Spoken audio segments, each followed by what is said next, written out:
All right. We've got another question from Matt Morgan Wrightworth.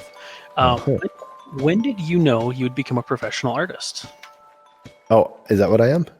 If you aren't, this would be the best place for you to give that announcement, because we would get the scoop I'm on an artist. So. I'll leave professional up to the critics. But no, when did I know? I never asked the question somehow, but like definitely, as I said in the last episode, there was a switch from this vague idea of like being a writer, being a philosopher, being into art somehow to like, oh, it's a visual thing. And that was obviously based on external forces of like, what are people interested in, and what am I being accepted for, and therefore what might work as a path for me. But I guess that from the very beginning, from when I was a young kid, I just had an assumption that I was going to do something vaguely in that territory, like telling stories. Exactly. Like all the people around me in my childhood were, professional storytellers or somehow professionally involved in culture in some way. And so it was just an assumption for me that would be where my road took me. Like my dad actually was a financial advisor. And so he like a couple of times he tried to rope me into that. He's like, my son's going to take over the whole family business when he grows up. And I was like, yeah, no, I just work here because I can like use the printer when you're not looking, and like print off my artistic inspiration and pin it up at home. And like, at some point he got that. And when I was living over in Bali, he came over at one point, and my parents split when I was young, but I always saw him, but less often than I did my mum. And so when I was living in Bali, he came over to visit for a couple of weeks, and for the first time he like lived in this house that I had set up as my art studio and had my painting stuff. And I just remember like seeing it click for him, like that this was what I did, and that it was going to be what I did for the rest of my life, and that I was relatively good at it. And like seeing his fascination with what I was doing, the way that I was always looking at him and being fascinated by what he did for work was really cool. So yeah, to answer the question, I think it was always an assumption, but it was probably more the moment that I realized I was an artist rather than that I was going to be one. There's like a gradual process of like, oh, this is it. It's becoming stable now. My mom isn't bringing me frozen soup anymore, because I can't afford food. I can pay my own bills now. Cool. That series of signals from the world of like, oh, and now like I'm good enough that artists are interacting with me online. Oh, I'm good enough that D&D wants me. Oh, I'm good enough that I'm being poached from one company to a higher brand. Like those gradual feedback signals from the world that tell you like, yes, what you're doing is working.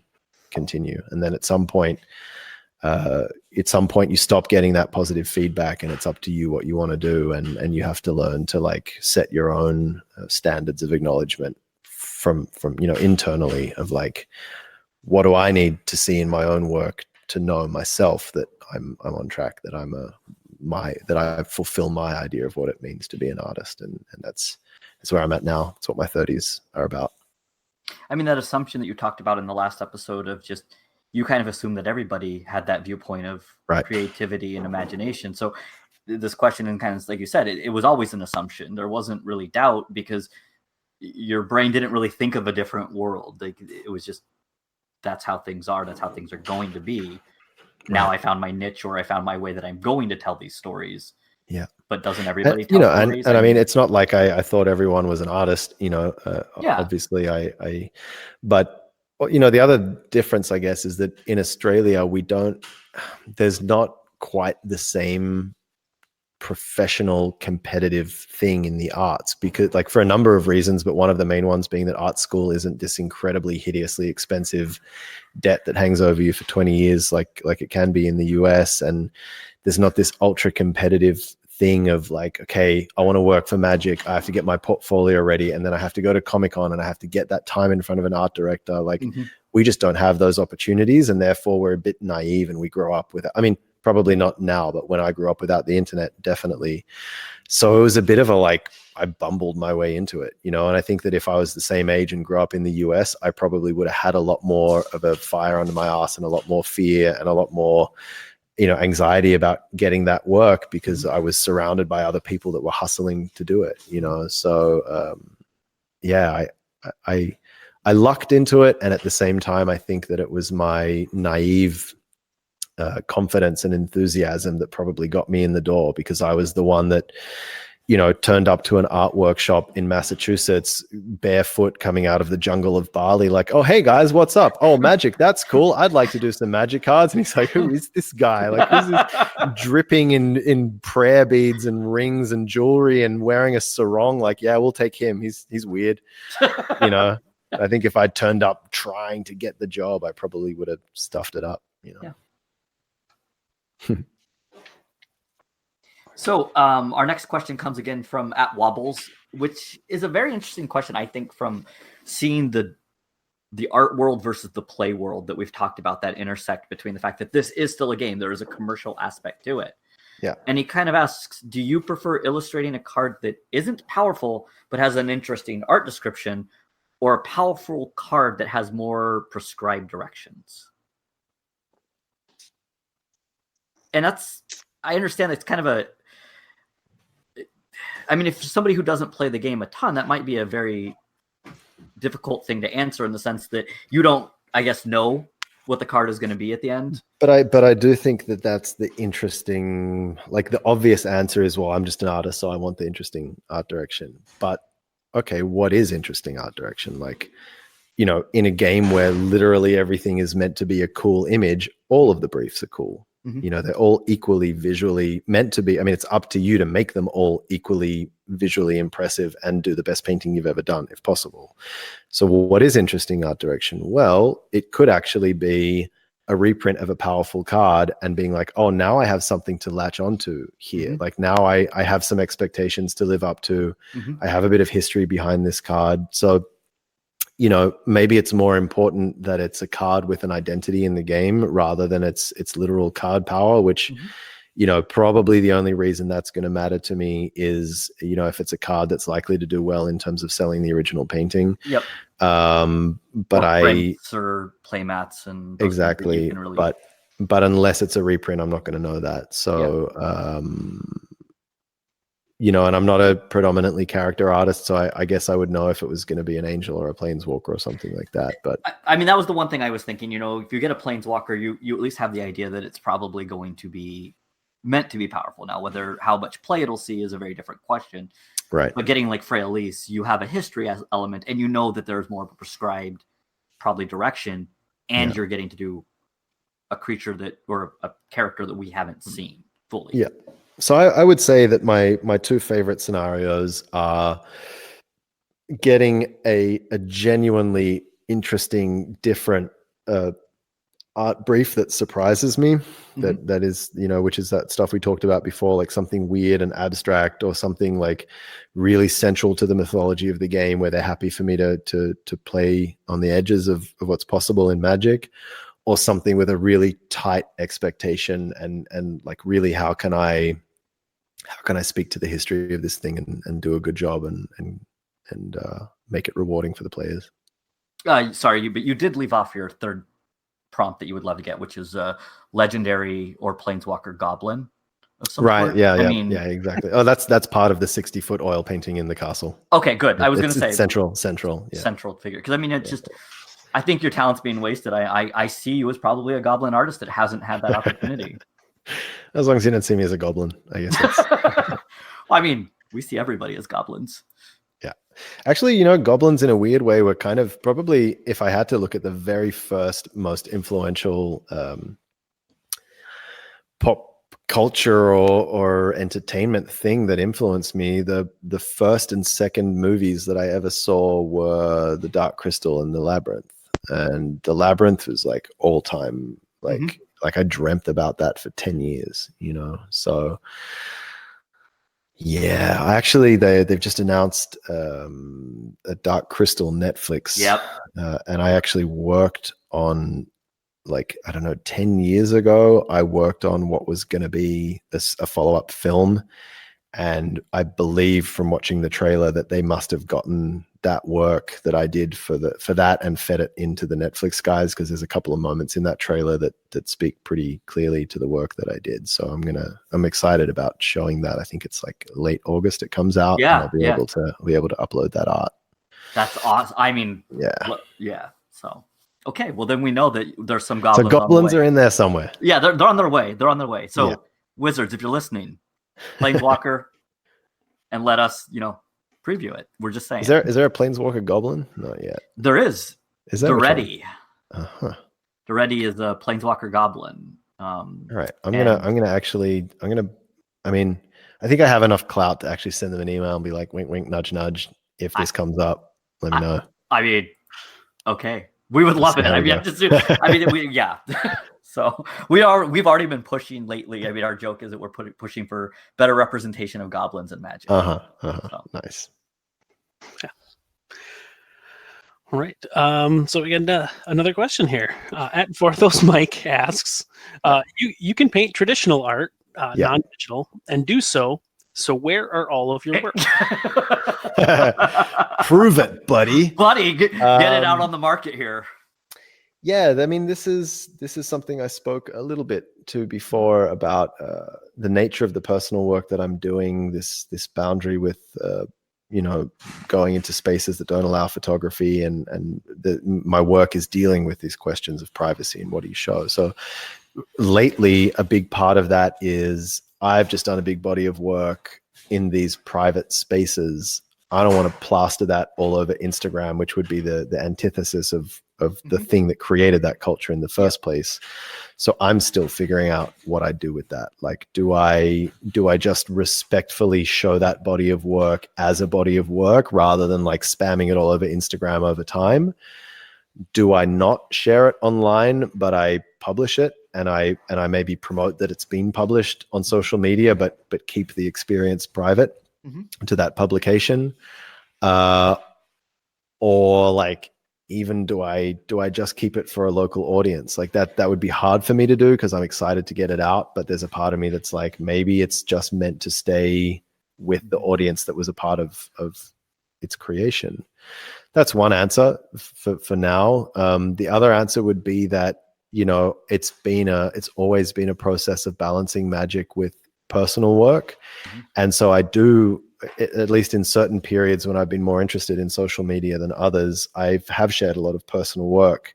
But a big part of my practice that maybe separates me from other artists is that my practice is in the world. So I am an oil painter. I do want to do big, finished, elaborate oil paintings, but over time I've realized that what really makes me is that I sit in cafes and I draw people and I talk to people and I go to clubs or I go to events or I travel. And, my daily artistic practice is to be in the world with a sketchbook and a pen. And my personal Instagram is full of that stuff. So it is out there, but I've never had to present my work as a fine artist with consistency and gallery style, and they're all open questions for me about what that should look like and how I should balance my time. All I will say is that I have, since I moved to Berlin, I've done so much art, and it's there. It's stuff that I want to share. It's just a matter of timing and how I want to deliver that and how I want to balance my online presence between Magic, between other things. And And I think one thing that Mike would probably yell at me if I don't talk about would be the Magic art market and the changes on that too. And you mentioned the sketching piece is something that you like to do. I mean, that's actually a big part of your art world, is going out and interfacing with people, people watching, drawing people.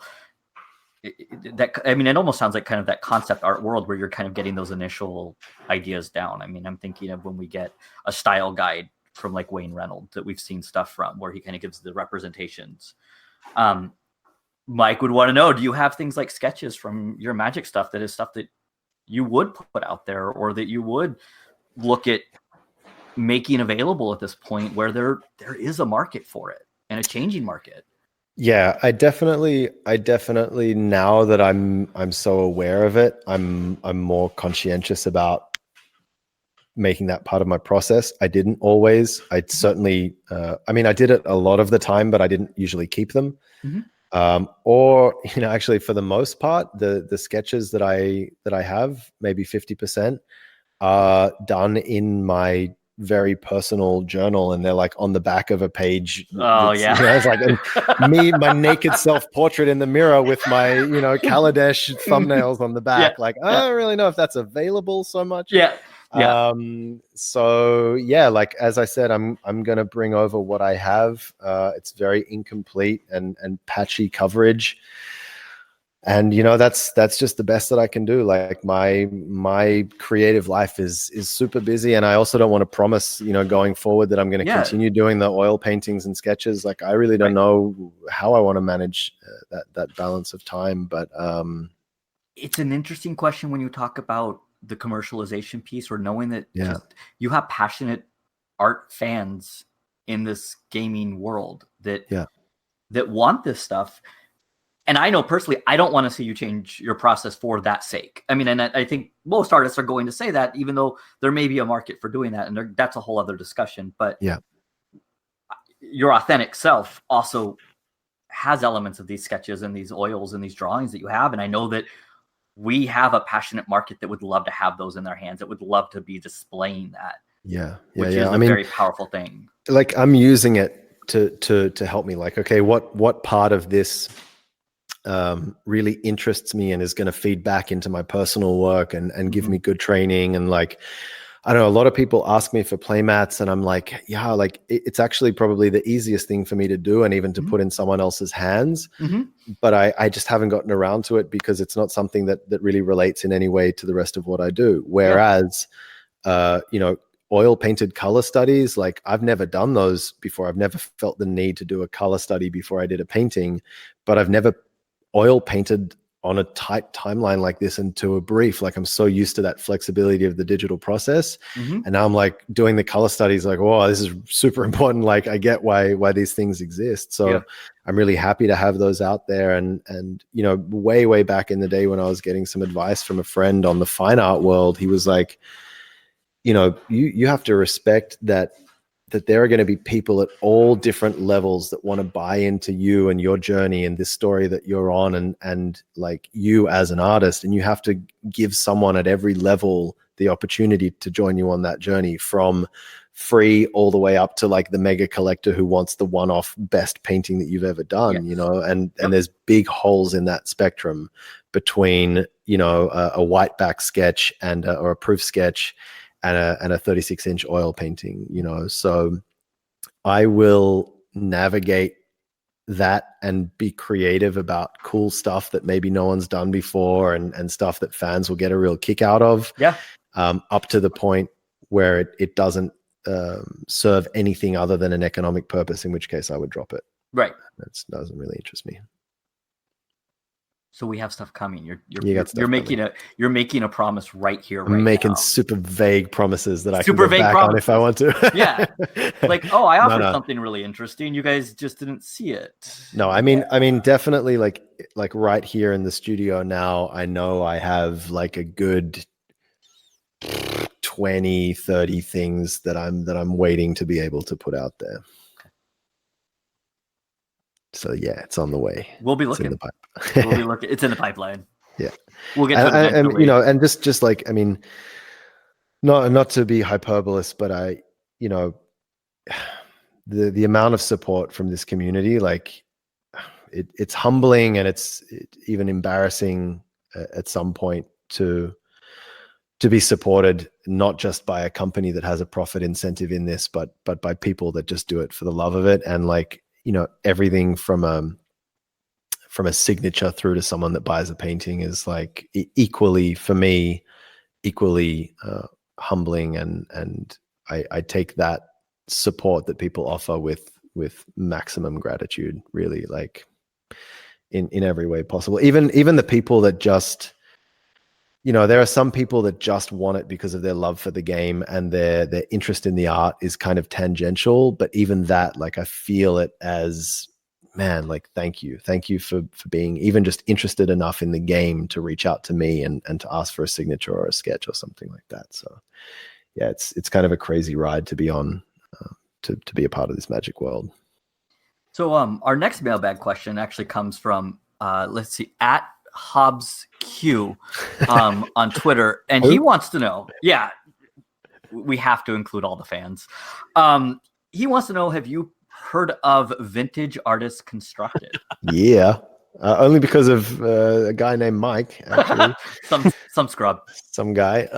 Yeah, no, I apparently I've just kind of recently made the cut. I have enough now that I'm worth being a part of that world. So yes, I have. What do you think of that? Is it?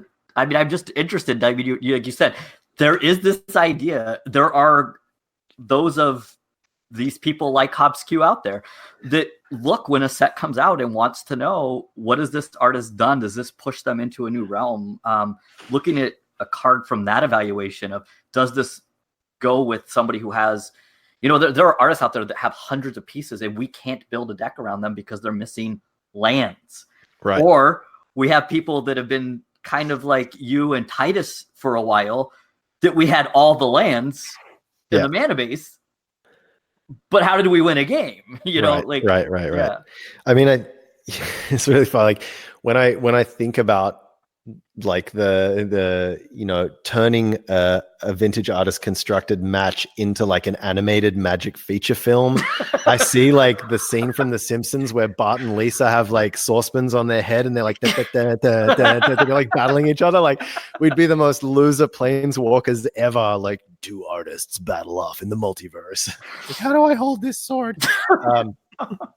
So like that would be hilarious for a start, just to like imagine that. But I think what happens with something like VAC is this kind of like, as an artist, I'm like, ooh, like I'm so used to a one-way relationship, being commissioned to do work. But now there's a bunch of people that desire to base their game that they're playing around my work as an artist. It's up to me to go to Magic and say, hey, there's people that want this stuff, and with their help, I understand like what I would need in my repertoire of cards in order for that to work. Would you mind throwing me a goblin? Would you mind throwing me a planeswalker or whatever? And this opens up a really interesting relationship to have with a client that I'm so used to just saying yes to whatever they give me. I've never really pushed back and said, I really would appreciate this or that. And if I've earned anything by being a consistent artist and doing 200 cards, maybe it's the right to go back and say, can I have this? Can I have that? And that gets me more involved as a midpoint between the players that love the game and the people that commission me to create it. So that's fun. I'm definitely, I don't know what you would need. Like, I mean, if you can tell me what I need to get commissioned, I can get right on that. We've already said it. I want full goblin tribal. I want, all goblins moving forward for a while. No, but it is this interesting idea that it also could theoretically open up space for you to try out new things that you may not have the strengths in.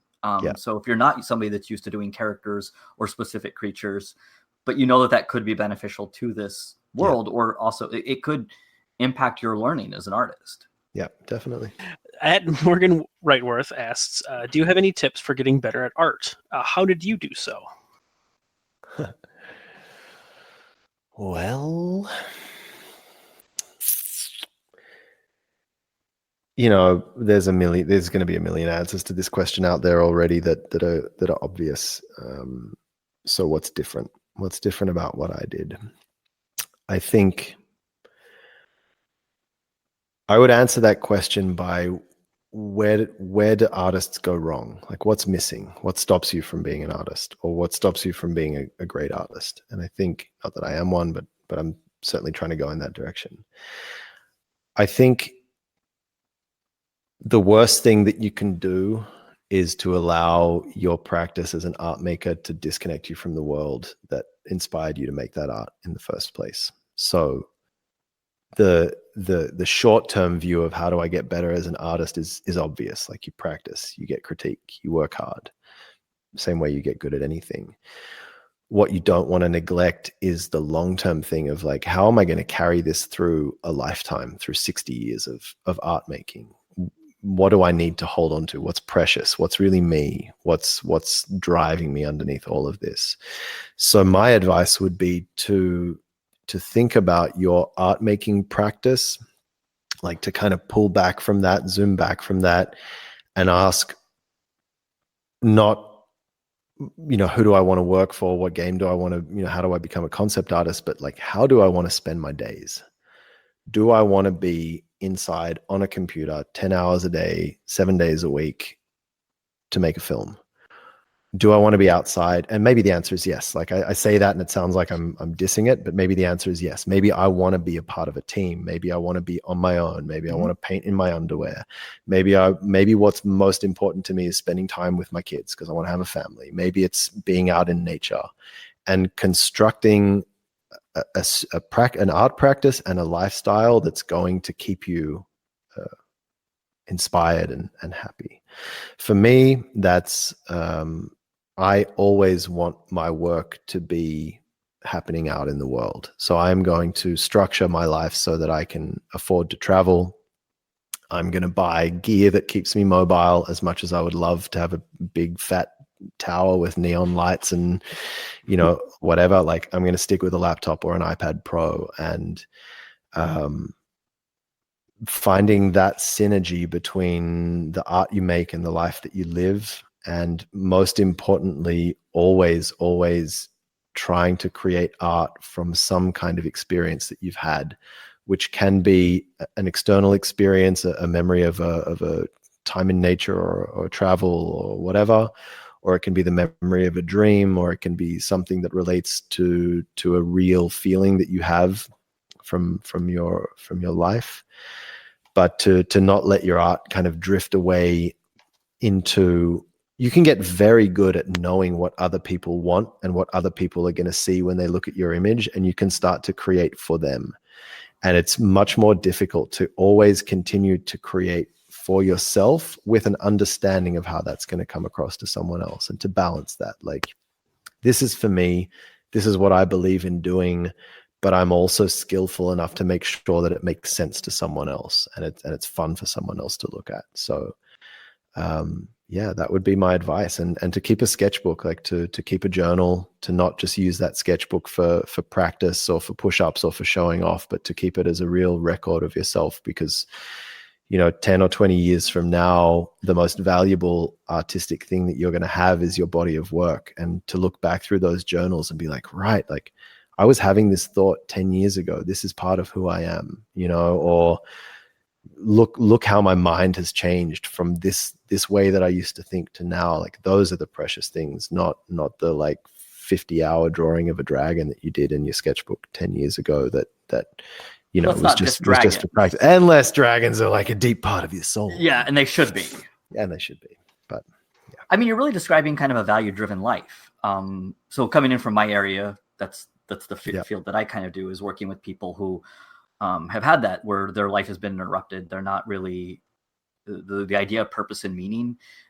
This comes about mainly with older people that I work with, because like you said, if you have somebody who has been doing a job for 40 years, and that actually is a huge part of their identity, and they're no longer able to do it for whatever reason, that idea of how do I now find purpose and meaning when my values it's hard to, how am I going to get those values fulfilled if I can't do what I wanted to do? Or, as you're saying, at a younger point in your career, how am I going to keep this going? How am I going to keep the drive? You just described values. I mean, you described traveling. You described wanting to be mobile. You described wanting to be able to have something at your hands at all time. Those are the values, and that's what's keeping you right now motivated, or keeping that drive going in some ways. Yeah. It may change in 10 years. Having that ability to look back on that is important. And also realizing that if you get to the point where you can't do that, or you have to change how are you going to adapt? And I think that that's very mindful and something that you're thinking of. And also, like, to know that, in the phases of a career, you're probably going to have to bury some things for a while that will come up again later. Like whether that's in the beginning, like some of these great ideas that you just don't have the skill to accomplish, they're going to have to wait. And then you're going to have a career and you're going to have to like work on commercial stuff that you maybe don't want to be working on, and that stuff's on hold. And I think if you just leave it to the side and just leave it in your mind and try and remember it, I think there's a real danger of that slipping away. And so I think like for me, the sketchbook is like every day I can do a 20-second thumbnail of a thought that comes to mind, and that's enough. Like it's real. I made it real. It's there. I'm not going to forget it. That's who I really am. And like, I mean, for sure, my most precious possession are like these hundreds of sketchbooks that I have, you know, like that. They're not just for the work that's in them, but they're like a symbol to me that at no point did I give up that personal side of myself. Like it is a continuous record of that being an alive presence in my life. So Alex, I know that you're getting ready to go to a writing convention that you go to every year. And I'm guessing that part of this probably translates into that life where you kind of have your job and then you have your writing world, or that side of the world building. Yeah, well, and this relates a lot to something I'm working on right now, because I've written 2 novels, but I haven't written for years. I kind of set that aside some number of years ago. I was having a tough time and just kind of stopped working on it. And so now I'm going back, and thanks to the magic of Dropbox and Google Drive and things, I have all of this stuff just archived that I had been writing, not just the novels themselves, but all the planning documents, all the places where I had little thoughts and I threw things out there. And I'm going through now and reading documents that I created in 2011, planning for the first draft of the book, and then things after the first draft and thoughts. And I'm trying to collect some of this together to kind of get myself back on track to working on these projects again. And so that was I did that entirely by accident, but I'm super glad that I did. Yeah. There's a lot of stuff like that I wish I knew that when I was 15, you know, and there was something that I saw that was like, you know, okay, how old are you? How many books do you read a year? Okay. How many years have you got left? Okay. Yeah. You have the chance to read another 40 books before you die. Like, remember that. Like the next book you buy is like 1/40th, whatever that is. Like, maybe you read 40 books a month, you know, but like to think in those kind of scales, you know, like everything I do each day is a part of my life that is now behind me. And what did that contain, you know? And it should either contain a moment that is really special and isn't recorded, or it should contain something really cool that you made out of that time. You know? Yeah. Well, we're going to move into just some nice lighthearted questions to kind of end this, because we've had some really nice. Well, I know, but we got to be fun. Come on. Yes. Because this actually translates into something you talked about earlier, but it's from Wobbles again, who asks, "What is a reprint that you would most like to be commissioned for?" Which does get into that. Oh, you think this is going to be light? Do you? Damn it! I tried my best. I would like to be commissioned for a reprint of Terra by Adam Rex, the darkest painting in magic. I mean, that fits with your tool imagery and everything. Totally. So that would be cool. He actually he did a shout out to Odd Nerdrum as well. Someone, I think, asked him on Twitter or something, and he was like, "Yeah, I was looking at Odd Nerdrum at the time." Nice. But like, what a freaking cool artwork that is. Like, I love it. And just like, I don't know, the subtlety of the fact that they're just eating the foot, like it's such a weird like kind of thing, you know. It's not like a full Urabura style eating half the body. It's just the foot in the mouth. And also he has that light in the middle of the image thing. Like I think it would stand out as my all-time favorite piece of magic art, that one. And it's partly because it has that sun right in the middle. So I'd love to do a reprint of that guy, and I would be completely overwhelmed and terrified to do it, which I guess would be the feeling that I would take into painting Terra. It's awesome too, because you can actually get there is a Wizards put out a full art Adam Rex's wallpaper that you can get for your computer. It's just beautiful. Okay. See, that was pretty lighthearted. Yeah, that was good. That was good. Yeah. Next, we want to kind of simply know what is your favorite tribe in Magic? You don't have to say the obvious answer because we already know it. So, second favorite tribe in Magic. And if you had to pick a guild, which of the 10 would it be? And this comes from @ACM_goodnight. Favorite guild? Probably, I don't know, Simic. I think. I don't know why. Maybe because I'm a Pisces. There's a bit of a like fishy vibe in me somewhere. Well, they have that natural connection. I mean, different than Selesnya's approach. I like Selesnya. I was going to say Selesnya, so I'm definitely like, yeah, I'm showing my hippie nature boy colors here. But we've already discovered. Yeah, it's the pull to nature. Even though Simic is experimenting with nature and making new creations out of it, Simic actually makes a lot of sense from my view of what we've talked to you about. I mean, it's the natural world and what can become of it. Yeah. I would say probably goblins. Yes. Right, yes. guys? Yeah. I dig elves. I like elves and goblins. Yeah, I guess I'm pretty classic and Tolkienian in that way. Yeah. Yeah. You know, there is a dual deck of elves versus goblins out there. Yeah. Very cool. Awesome. And then I think, but it's another tricky one to answer as a non-player. I think. It's like, it's whichever one I'm painting at the moment is. No, you picked the right answer. It is goblins. We're gonna end with probably my favorite question that we got from @Kyle C. Carson. What brought you to Team Beard?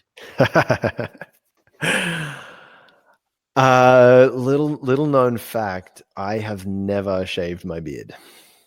Wow! In my entire life. So since the age of when you could kind of grow facial hair. Since the age of 0. Like technically, if I had some like microscopic fuzz on me then, it is still with me in spirit now. And you guys should be amazed. I mean, he's saying when he says not shaved his beard, he's being literal. This thing is 2-3 feet down to the ground, tied in a knot. Yeah, it's actually how I travel between countries. I just kind of like whip it around and throw it out and then travel across the beard bridge. No, so you've remained bearded since the age where you could. I mean, you're trimming obviously, but you've never shaved it off. No, I've never shaved it back closer than like I don't know, half an inch or something like that. Okay. So I think like maybe one time I got close. I don't remember if it was like I shaved my beard or I shaved my hair, and I'd like been out in the sun. And I got down close enough that I realized that I had a tan line and that I had this like white skin under my beard and this brown face. And I was like, no, we go no further than this. This is as far as we come. And like since that day, I have never seen what lies under the canopy of this face forest. There's nothing wrong with that. I'm waiting for like someone to challenge me to the like charity shave your beard auction thing. Like that's the only way it's going to happen. Okay. So anybody out there? Noted. Okay. Yeah, I'm glad to be a part of Team Beard. Yeah. Mine is simply because I look like 16 if I shave it. Yeah.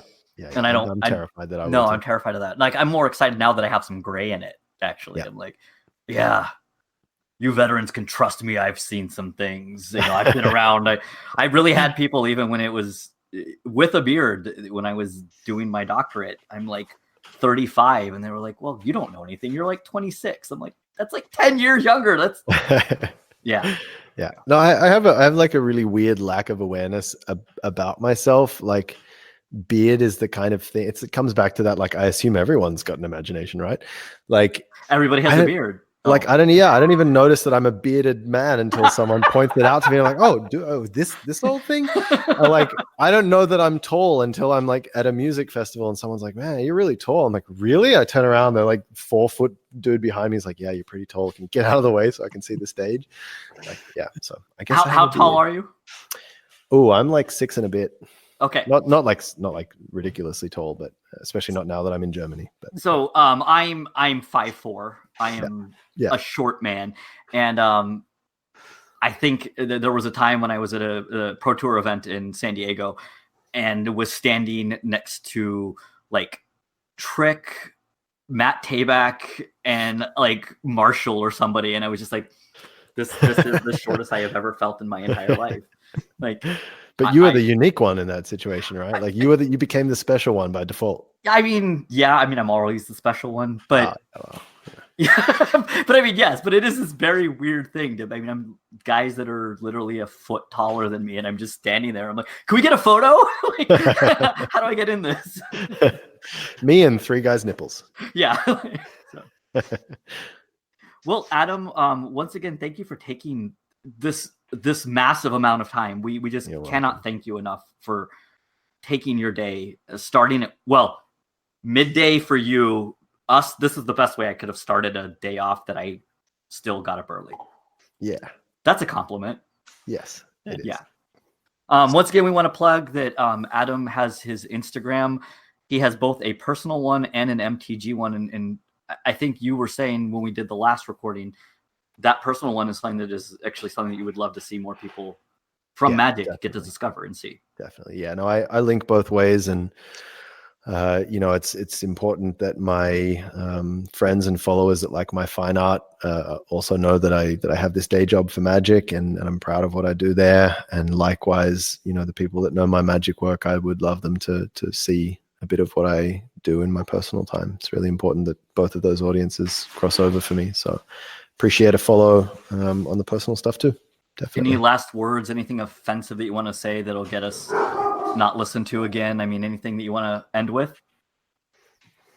Controversial opinions about Magic? I feel like I've made it this far. I would be a fool to give up now.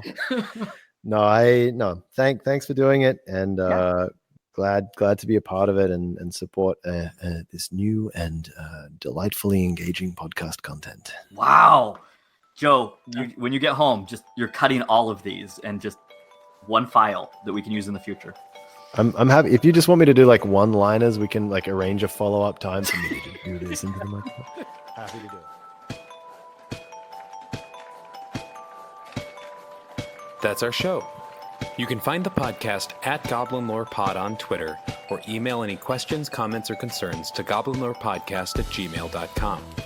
If you would like to support your friendly neighborhood gobslugs, you can do so at patreon.com/goblinlorepod. This episode of Goblin Lore was hosted by Hobbs Q, who you can find on Twitter at HobbsQ. This episode was written and co-hosted by Alex Newman, who you can find on Twitter at AlexanderNewM. Engineering, editing, and production for this episode by Joe Redeman, who you can find on Twitter at Findhorn. That's FYND Horn. Our music is by Wintergatten, who you can find at wintergatten.com. That's wintergatan.com. Logo by Stephen Raphael on Twitter at Stephen Raffle. Goblin Lore is a presentation of Hipsters of the Coast, which you can find at hipstersofthecoast.com or at hipstersmtg on Twitter. Thank you all for listening, and remember, goblins, like snowflakes, are only dangerous in numbers.